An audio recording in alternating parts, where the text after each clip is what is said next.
And now, back to Nevada Newsmakers with Sam Shad. And back on Nevada Newsmakers, we continue our conversation with Dick Gammick, Scott Pearson, and David Schwartz, talking about the Marijuana Policy Project and them trying to get a new initiative on the ballot for 2012. The reality is that marijuana used to be legal. It was made illegal. We've had a president who said that he smoked but didn't inhale.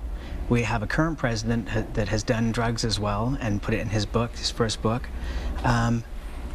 It seems to me, and to address the violent area, I think I joked with you once before that the only time that somebody smoking marijuana on its own would be violent is if they went to 7-Eleven and they were out of food. So, you know, I mean, I just don't see where the violent aspect of this is.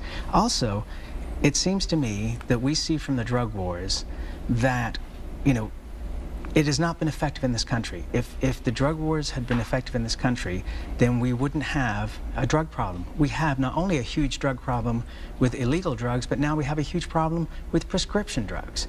It seems to me that we would take the money away from the criminals and put it towards where we tax it, we regulate it, be as tough on marijuana as we are on alcohol. And I would tie it in just as because we have a distribution system in this country for alcohol, and that way any profits would now be in the hands of the state and the private companies. I'm sure every cigarette company is ready to manufacture marijuana in an instant. You're not prosecuting marijuana as any kind of priority in terms of the consumer these days. We've got medical marijuana. Isn't it time for us to rethink this? Okay, Abbott, that was a long question, so let me go clear back. The same thing can be said for cocaine. Cocaine was legal in this country at one time, too. Then we found out what kind of effects it had and made it illegal. It's the same way with marijuana. I have never said that marijuana shouldn't be legalized. What I've thrown out time and time again is when the Food and Drug Administration approves it as a drug that's good for use, and when the American Medical Association and other people that are professionals come across with this, then we may take another look at it at that time. You and I have had talks about using marijuana for terminally ill people. What has happened with it now is if you have lumbago, arthritis, a headache, they give you a medical marijuana card. Here's marijuana, here's medical marijuana. Tell me which one's which. There is no difference. It is marijuana that's had this label put on it, and that's all it is. As far as crimes, you can say that about any crime. Let's just legalize everything, then we don't have to worry about any of it.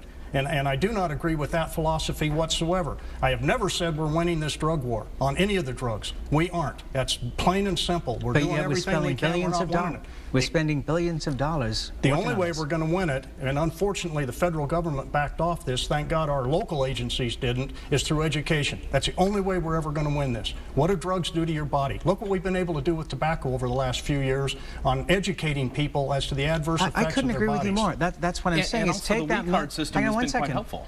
You know, take the money that we're spending on fighting a failing war that we've been fighting forever, and we are getting nowhere with it because more and more drugs are coming into this country. We have a southern border that is just a war zone, and we're not winning. Take the money you would make from legalizing and start with marijuana, and then you would use that for education. I totally agree with you on that. No, education is key. Don't get the word agree and legalizing drugs in the same sentence with me, I'm saying education. That's where I totally agree. Okay, I got a question. And hang on, let David Has anyone ever died of a marijuana overdose? In the medical records for the last 5,000 years, there is not a single documented case of marijuana overdose. By the way that it is toxicity, we want to talk about that. As far as it's less toxic than alcohol, once again, is that you would have to have, I think it's roughly 10,000 doses of marijuana to get to a point where you would have overdose. It's not going to happen, and it has not happened. So 10,000 joints you'd have to... Roughly, in one sitting to get to that point.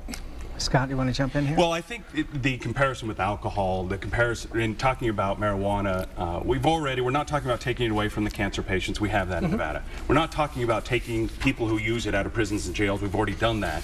And the punishment now, you cannot be arrested for it in Nevada if you have less than an ounce, which is similar to cases of beer or cartons of cigarettes. We're talking, it's only a speeding ticket now, basically. It's a fine. You cannot get jail time for that misdemeanor marijuana amount. So we've already done that. We're talking about making it completely legal.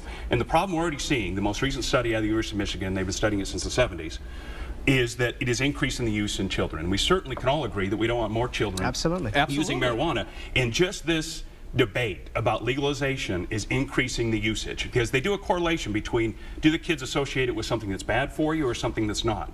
And that correlation obviously is now that it's not bad for you because of this debate, and so more children are using it. For the first time, it's been trending down considerably.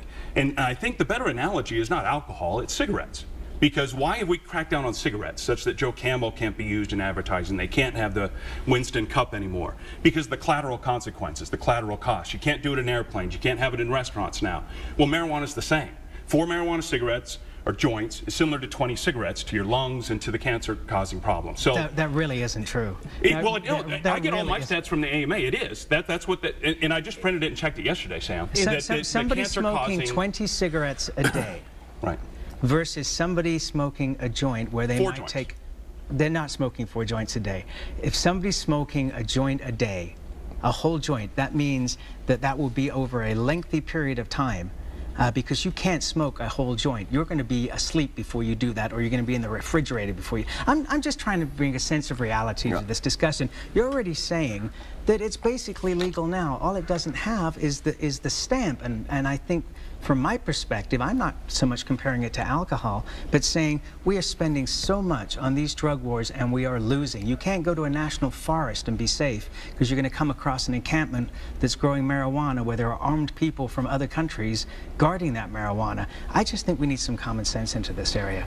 Well, same thing can be said about gangs. We're spending a lot of money fighting gangs too, and we're not necessarily winning that, so we're just going to roll over and let the gangs take over. And a lot of the gangs' funding is coming from illegal marijuana sales. Let's take it out of their hands. That's not true. Okay, let's talk about the cartels. 70% of all of their sales. Blowing it out of shape. 70% of all of the cartel's money is coming off of marijuana sales in the United States. What cartel? The same drug cartels that we're starting to actually Mexico, see. The Mexican drug cartels. The drug cartels that actually. Gentlemen, an open offer to be continued. We've got 2 years to do this. Thank you very much. We'll be right back on Nevada Newsmakers after this timeout.